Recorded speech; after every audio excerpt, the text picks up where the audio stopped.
Em um final de temporada emocionante, o Tanjiro teve que abandonar a Nezuko para queimar no sol para que ele finalmente conseguisse derrotar o quarto Lua Superior. Vem comigo para ver o que aconteceu neste 11º e último episódio da terceira temporada de Kimetsu no Yaiba e o que eu achei dele. Bora lá? O episódio começou com o Tanjiro indo atrás do corpo principal do quarto Lua Superior, mas ele percebeu que ele era muito rápido para o estado que o Tanjiro estava no momento. Como ele percebeu que ele não conseguiria alcançá-lo a tempo, ele tentou se lembrar de qualquer coisa, qualquer técnica que ele pudesse utilizar para alcançar, de uma vez por todas, o Lua Superior e derrotá-lo. Então ele se lembrou do Zenitsu falando sobre como ele utilizava a sua técnica da respiração do trovão. Em uma tentativa de replicá-la, felizmente o Tanjiro conseguiu utilizar a respiração do trovão e alcançou o quarto Lua Superior. Quando ele estava prestes a arrancar a cabeça do quarto Lua Superior, ele se transformou em uma pessoa grande e começou a enforcar o Tanjiro. O Genya conseguiu chegar a tempo e arrancou os braços do quarto Lua Superior. A Nezuko também utilizou a sua magia de sangue para fazer ele pegar fogo. Então o Tanjiro começou a cortar a cabeça dele. Não foi suficiente e ele começou a correr em direção ao penhasco. Quando ele atingiu o penhasco, ele decidiu simplesmente se jogar. Quando eles se jogaram, eles perceberam que eles estavam em um campo bem amplo e que eles já haviam saído da floresta. Então ali era muito difícil do quarto Lua Superior escapar. Mesmo assim, ele percebeu que estava muito fraco e ainda não tinha recuperado os dois braços que o Genya arrancou, então ele tentou farejar para tentar sentir qualquer humano para ele devorá-los e recuperar suas forças. Ele viu que tinham 3 ferreiros se escondendo em um local próximo e ele foi até lá para tentar devorá-los. O Tanjiro, todo machucado já, percebeu que ele não conseguiria chegar a tempo para salvar os aldeões desse ataque do Lua Superior. Foi aí que o Tokito alcançou o Tanjiro e jogou a espada que o Haganezuka tinha forjado para o Tanjiro utilizar. O problema é que a espada ainda não tinha sido completamente restaurada, então ela não estava no seu potencial completo. Então ele pegou a espada e ele conseguiu novamente alcançar o quarto Lua Superior. Com isso, então, ele finalmente conseguiu cortar a cabeça do Lua Superior. O problema é que o corpo dele não estava desaparecendo e o sol já estava nascendo. Foi aí que ele percebeu que nas proximidades não havia nenhum local para Nezuko se esconder e caso o sol nascesse por completo, ela também seria morta juntamente com o Lua Superior. O sol começou a nascer e a Nezuko já começou a queimar. Isso deixou ele extremamente preocupado, de modo que ele pedisse para Nezuko se encolher e deixasse-o tentar protegê-la de todos esses raios solares, de modo que retardasse o processo de queimadura para que ela não morresse. Mesmo assim, ela implorou pro Tanjiro olhar para trás e quando ele olhou, ele percebeu que mesmo sem cabeça, o Lua Superior continuava perseguindo os aldeões. Foi aí que ele olhou a língua daquela cabeça que ele tinha cortado e percebeu que não estava escrito medo, que era o sentimento que estava escrito na língua do corpo original do quarto Lua Superior. Estava escrito ressentimento. Então ele tinha criado mais uma das suas cascas e ele estava escondido ainda em algum lugar dentro do corpo do Lua Superior que estava perseguindo os aldeões. E aí ele não conseguia decidir se ele continuava salvando a Nezuko e levava ela para um lugar mais seguro ou ela ia atrás dos aldeões que com certeza morreriam pro quarto Lua Superior caso o Tanjiro não intervisse. Nesse momento, a Nezuko jogou o Tanjiro, aceitando a sua morte, para que ele conseguisse salvar aquelas pessoas que ele tanto almejava salvar. Isso deixou ele muito triste, porque com ninguém protegendo ela, era certo que ela morreria, então ele aproveitou esse sacrifício da Nezuko para utilizar toda a sua raiva para desferir esse último ataque que com certeza derrotaria esse demônio que de tanto fugir foi responsável por deixar a Nezuko morrer. Depois da cena emocionante dela jogando para longe, ele partiu em fúria e desferiu um único golpe, bem na região do coração, que era onde o corpo original do Lua Superior estava escondido, e conseguiu arrancar a cabeça dele. O quarto Lua Superior foi derrotado, até mesmo a Mitsuru, que estava enfrentando ele em outro fronte de batalha, que já estava prestes a ser derrotada, também conseguiu se safar dessa pelo golpe do Tanjiro, mas mesmo assim, a Nezuko não voltaria mais. Na cabeça do Tanjiro, ela já tinha morrido, nem mesmo os ossos dela tinham sobrado, pois é assim que todo demônio morre quando o sol nasce. Ele se pôs a chorar intensamente pela morte da Nezuko, mas aí nos foi revelado que na verdade, de alguma maneira ela desenvolveu imunidade enquanto ela sofria pelos efeitos do sol, e com isso ela se tornou a primeiro demônio de toda a história desde que o Muzan começou a infectar as pessoas a conseguir resistir completamente ao sol. Como um bônus, ela ainda voltou falando e ainda deu um bom dia pro Tanjiro depois que ele ficou incrédulo ao perceber que ela estava viva. Em uma felicidade indescritível, ele abraçou a Nezuko e finalmente os dois Luas Superiores haviam sido derrotados. E depois de um tempo até mesmo a Mitsuri chegou para comemorar, e então eles comemoraram essa vitória com todos ali presentes. Em algum canto do Japão, o Muzan sentiu que os dois Luas Superiores haviam sido derrotados. Porém, ele não se importou com a derrota deles, pois o Hantengo foi capaz de notar que a Nezuko havia despertado a sua habilidade de andar no sol. E com isso ele já ficou muito satisfeito com o resultado da caçada dos Luas, pois mesmo sendo derrotados, eles encontraram finalmente o antídoto que o Muzan procurava há séculos para a sua maior fraqueza, que é o sol. Basta ele absorver a Nezuko, ele vai se tornar a pessoa mais forte existente na Terra, Terra e literalmente se tornar o ser perfeito.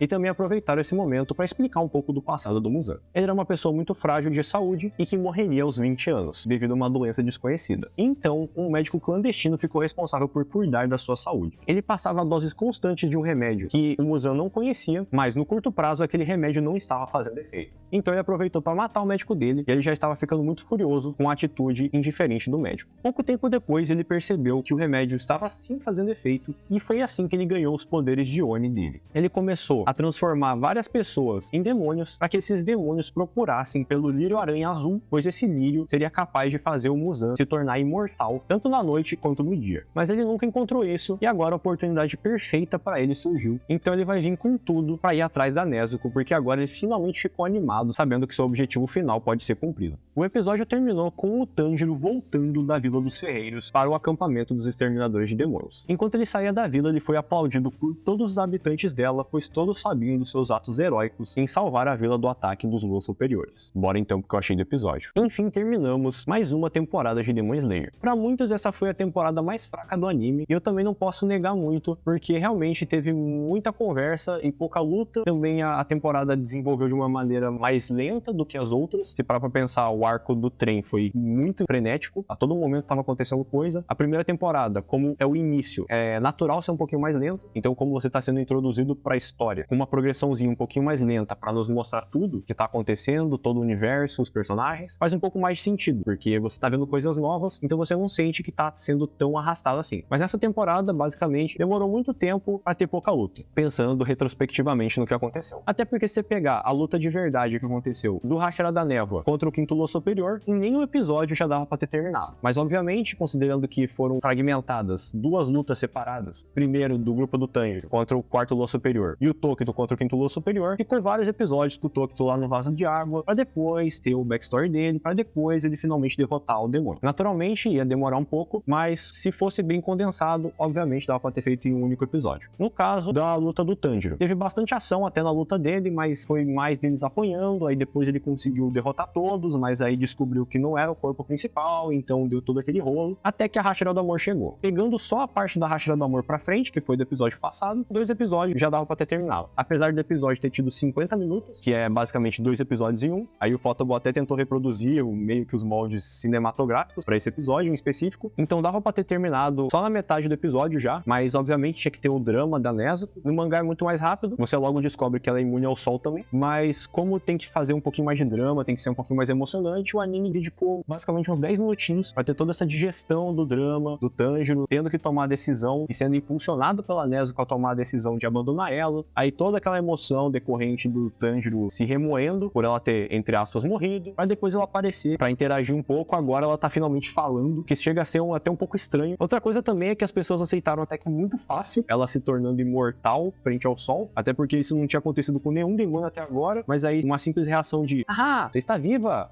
Nossa!" Acabou. Tipo, é um evento único na história de Kimetsu. A reação do Muzan foi a reação mais apropriada pro que aconteceu com a Nezuko nesse episódio. Mas mesmo assim, foi um episódio bem emocionante. Pra quem leu o mangá, não tanto, porque não caiu nesse bait que eles fizeram pra morte da Nezuko. Mas com o final desse episódio, nós temos mais um norte pra onde a obra tende a seguir. O Muzan agora se interessou de verdade em ir atrás da Nezuko, então é provável que ele mesmo, pessoalmente, juntamente com os Luas Superiores remanescentes, decidam começar uma invasão contra os caçadores de demônios, pro Muzan tentar absorver a Nezuko. Como ele disse, agora não tem mais motivo para ele aumentar a prole dele, até porque ele já encontrou a cura que ele precisava, então ele só vai atrás do objetivo dele. A galera vai ter que se esforçar muito para eles se tornarem páreos pro Muzan. Não só isso também, mas o Tanjiro conseguiu finalmente a espada do Yorite, e agora só falta o Haganezuka terminar de reforjar ela para que ele consiga utilizar ela no potencial completo. Deu para ver que ela, mesmo que mal reparada, conseguiu cortar o pescoço de um Lua Superior, então é muito capaz que ela, completamente reforjada, consiga derrotar até mesmo o Muzan com todo esse poder que ela possui. Aí o Photoball fez um bom trabalho com essa temporada. Eu nem me lembrava muito desse arco, porque ele não me pegou muito no mangá, mas a produção da Ufotable nunca deixa a desejar, e eles conseguiram entregar uma ótima temporada novamente de Kimetsu no Yaiba. E eu acho que é isso por hoje. E esse foi o vídeo, galera. Eu espero que vocês tenham gostado. Comentem o que vocês acharam do episódio aqui na aba dos comentários. Eu vou estar lendo e vou estar respondendo vocês, então fiquem à vontade para comentar o que vocês quiserem aqui na aba. Também não se esqueça de deixar o like, de se inscrever no canal e de ativar o sininho para não perder nenhuma notificação de vídeo novo, pois fazendo esses 3 passos simples, vocês vão estar ajudando demais o canal a crescer, e com o canal finalmente atingindo a monetização, conteúdo de cada vez mais qualidade vai ser implementado no canal como recompensa por todo o apoio que vocês me deram até hoje. E eu espero vocês no próximo vídeo. Fui, galera! Valeu!